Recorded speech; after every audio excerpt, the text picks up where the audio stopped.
Halo Sobat Lambung, selamat jumpa lagi di channel Roy Matya Saputra. Jadi kita kali ini mau tanya jawab lagi seputar penyakit lambung yang disertai kecemasan berlebih atau GERD anxiety. Nah, kebetulan di sini pertanyaannya kan banyak, tapi saya pilih pertanyaan yang benar-benar sering ditanyain oleh teman-teman dan ini mewakili kalian.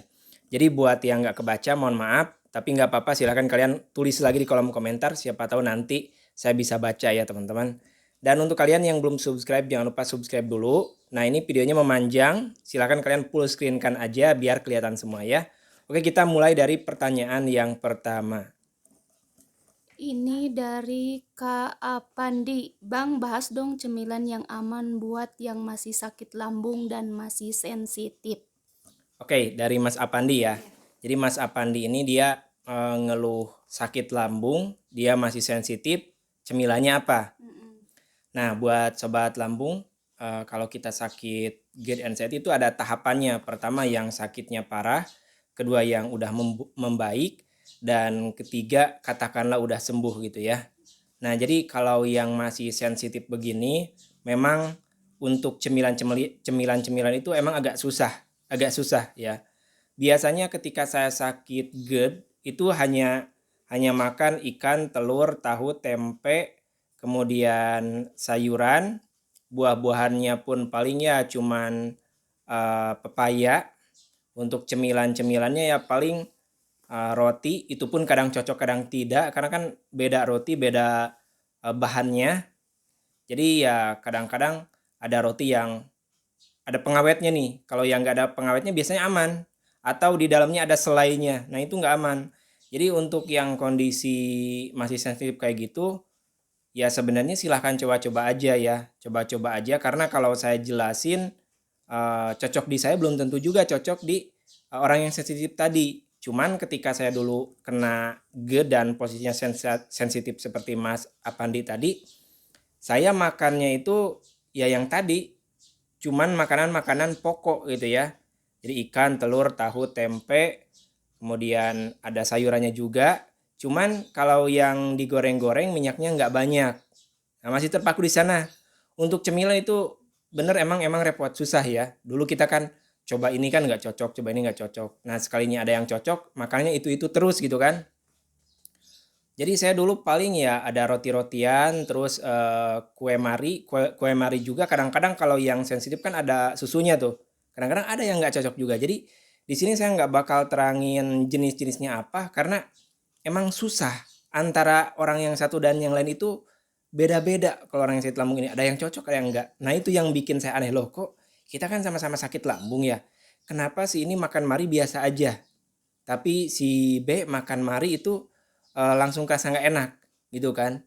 Nah berarti yang satu ada intoleransi laktosa karena ada susu tadi ya, yang satunya lagi dia netral gitu, nggak ada intoleransi. Jadi untuk cemilan saya nggak bisa ngomong banyak karena dulu waktu saya sakit pun makannya makan pokok. Nanti kalau udah membaik ya, udah membaik itu udah mulai bisa coba-coba tuh, meskipun ya kadang suka agak kambuh-kambuh.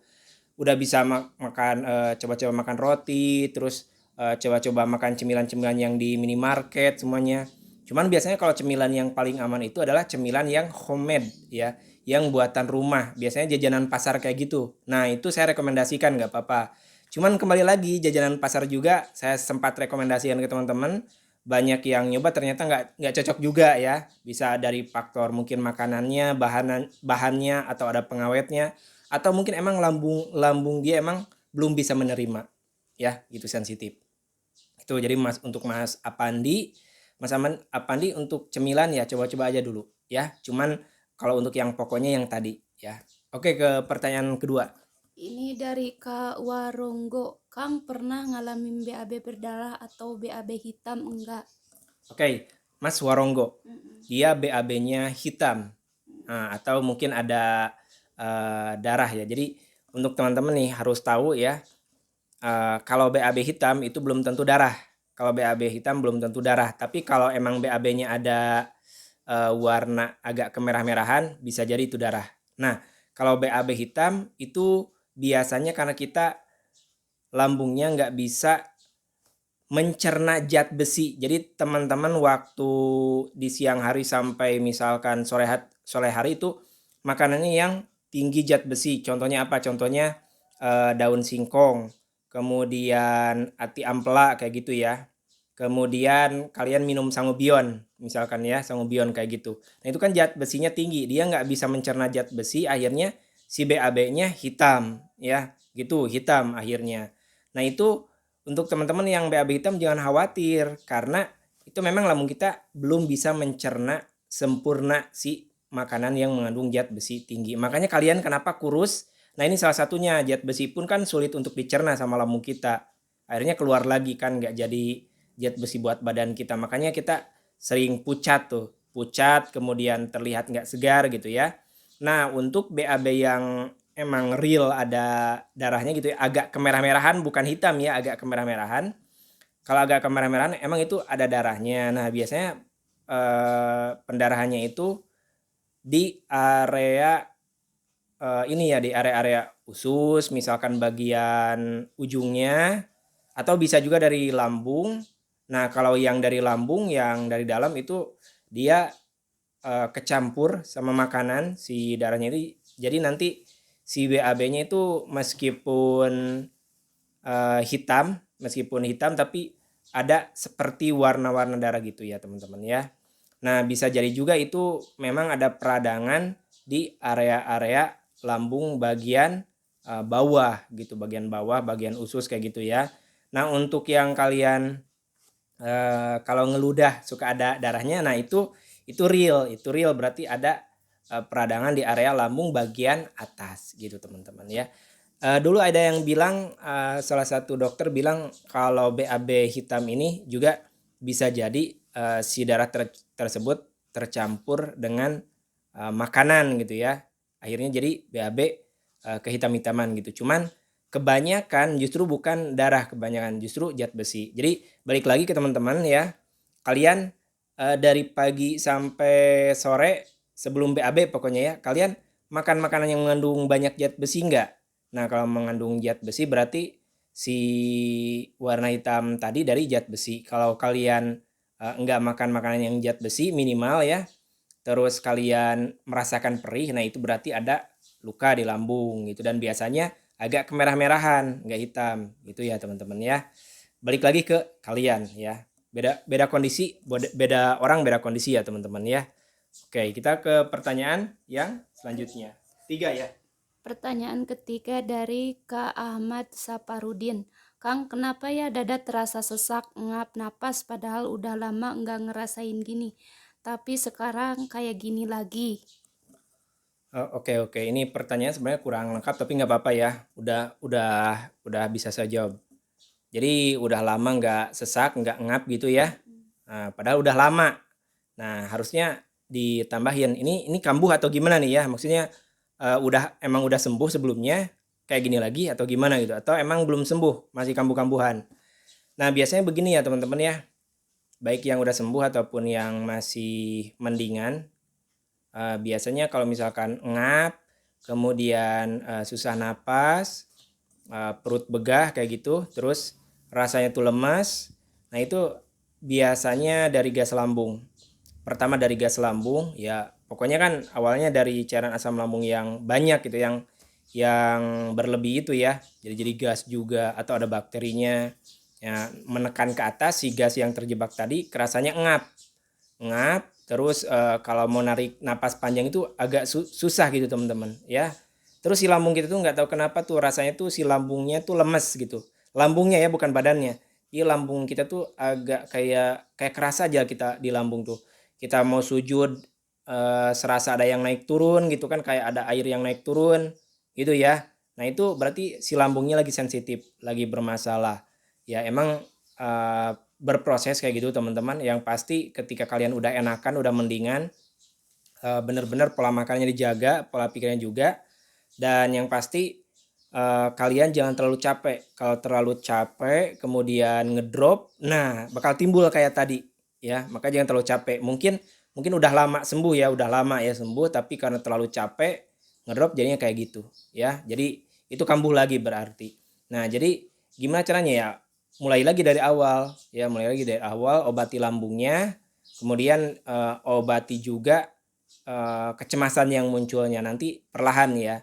Rubah juga nanti pola makan, barangkali ada salah dari makanan, pola pikir, kemudian pola tidurnya juga ya, kemudian pola aktivitas ya. Dan untuk kalian yang perlu herbal teman-teman, kalian bisa beli Magista ini. Ini herbal khusus. Dulu kan saya raciknya sesuatu ya, kunyit, temulawak, kemudian kulit manggis, kemudian ada sambilotonya. Kan susah ya lagi kambuh ngeracik satu-satu.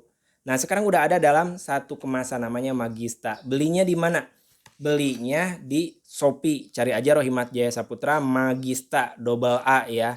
Atau linknya ada di profil saya, di profil setiap media sosial saya, ada juga di link deskripsi saya ada juga di kolom komentar. Nanti tinggal klik aja, nanti diarahkan ke Shopee teman-teman ya.